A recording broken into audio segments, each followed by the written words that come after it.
My God. You're so awesome, Lawrence Lim. It's Lawrence Lim with the W. Dalawang magkaibigan, si Tom at si Joe, ay napakahilig maglaro ng basketball. Lahat na lang yata ng liga sa kanilang lugar ay kanilang sinalihan. Isang araw sinabi ni Tom kay Joe, "Tol, kung mawawala ka man sa mundo bago ako, ipangako mo sa akin na babalik ka at sasabihan mo ako kung may basketball ba sa langit." Pumayag si Joe at pinangako rin niyang gagawin din iyon kay Tom kung sakaling siya naman ang unang mawala. Makalipas ang isang linggo, na-deads si Tom. Isang gabi, nagising si Joe dahil may tumatawag sa pangalan niya. Takot na takot siya at nagtanong, "Sino yan?" Biglang nagpakita si Tom at nagsalita, "Tol, galing ako sa langit. May maganda at masamang balita ako. Sasabihin ko muna sa iyo ang magandang balita. May basketball nga sa langit. Ang ganda ng basketball court doon." Tuwang-tuwa si Joe. Pero tinanong niya si Tom pagkatapos marinig ang magandang balita, "Tol, salamat at binalitaan mo ako tungkol sa basketball.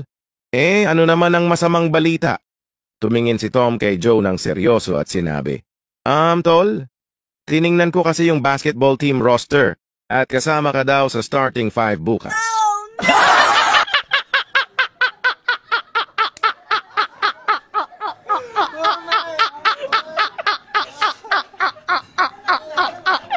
Nagpakasal sina Fred at Isabel pero wala silang budget para mag-honeymoon sa ibang lugar. Kaya bumalik sila sa bahay ng mga magulang ni Fred para sa kanilang unang gabi bilang mag-asawa. Kinabukasan nagising si Johnny, ang bunsong kapatid ni Fred, at nag-almusal. Habang palabas siya ng pinto para pumasok sa paaralan, tinanong niya ang kanyang ina kung gising na ba sina Fred at Isabel. Sumagot ang kanyang ina, "Hindi pa." Tanong ni Johnny, "Ma, alam mo ba kung ano ang iniisip ko?" Sumagot ang kanyang ina, "Ayoko nang marinig ang iniisip mo. Pumasok ka na lang sa paaralan." Bumalik si Johnny para mag-lunch at tinanong ulit ang kanyang ina, "Gising na ba sina Kuya Fred at Ate Isabel?" Sumagot ang kanyang ina, "Hindi pa." Sabi ni Johnny, "Ma, alam mo ba kung ano ang iniisip ko?" Sumagot ang kanyang ina, "Huwag mo nang isipin. Kumain ka na lang at bumalik ka na sa paaralan." Pagkatapos ng klase, bumalik si Johnny sa bahay at tinanong ulit, "Gising na ba sina Kuya Fred at Ate Isabel?" Sumagot ang kanyang ina, "Hindi pa." Tanong ni Johnny, "Ma, alam mo ba kung ano ang iniisip ko?" Sumagot ang kanyang ina, "Oo, siya." "Sige na, sabihin mo na nga kung ano yung iniisip mo." Sumagot si Johnny, "Diba, nawalan ng kuryente kagabi? Pumunta si Kuya Fred sa kwarto ko para humingi ng Vaseline lotion. May binigay siya sa akin na maliit na bote, doon ko daw ilagay yung lotion. Pero dahil sa madilim gawa ng brownout, sa halip na Vaseline lotion ang nailagay ko sa bote, Elmer's Super Glue yata ang naisalin ko." Oh no!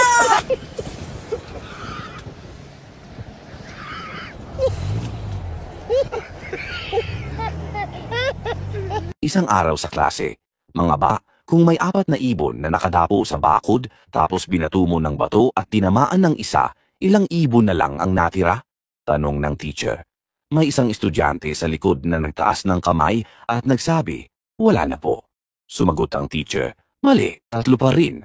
"Pero ma'am, hindi po ba matatakot ang ibang ibon at lilipad din?" Tanong ng estudyante. "I like your thinking, pero hindi ka pa rin tama sa pagkakataong ito," sagot ng guro habang tumatawa. Maya-maya, nagtaas ulit ng kamay ang estudyante at nagtanong, "Ma'am, may tanong po ako." May 3 babae na naglalakad palabas galing ng isang convenience store at may hawak na mga sorbetes. Ang isa ay dinidilaan ang sorbetes niya, ang isa naman ay sinisip-sip ito, at ang isa ay kumakain gamit ang kutsara. Sa tingin niyo po, sino sa kanila ang may asawa na? Di ko alam, siguro yung sumisip ng sorbetes niya, sagot ng teacher. Mali po kayo, ma'am, sagot ng estudyante. Di po ba yung babaeng may singsing po dapat sa daliri ang sagot? Pero I like your thinking.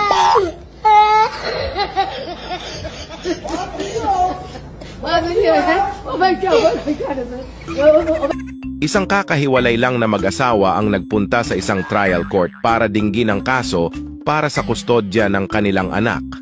Unang tinanong ng judge ang babae, Mrs., sa tingin mo bakit nararapat na mapunta sa iyo ang pangangalaga ng bata? Tanong ng judge na may matigas na boses. Sumagot ang babae, Judge, ako po ang nagdala sa kanya sa mundong ito, kaya nararapat lamang na ako ang magkaroon ng kustodiya sa kanya. Dahan-dahang tumango ang judge habang pinag-iisipan ang mga salita ng babae. Totoo nga naman, naghirap ka ng 9 na buwan para iluwal ang bata at hindi biro ang panganganak. May punto ka diyan, Mrs. Pagkatapos ay tinanong naman ng judge ang tatay ng bata na nakatayo sa kabilang bahagi ng kwarto. Mister, sa tingin mo, bakit nararapat mapunta sa iyo ang kustodiya sa bata?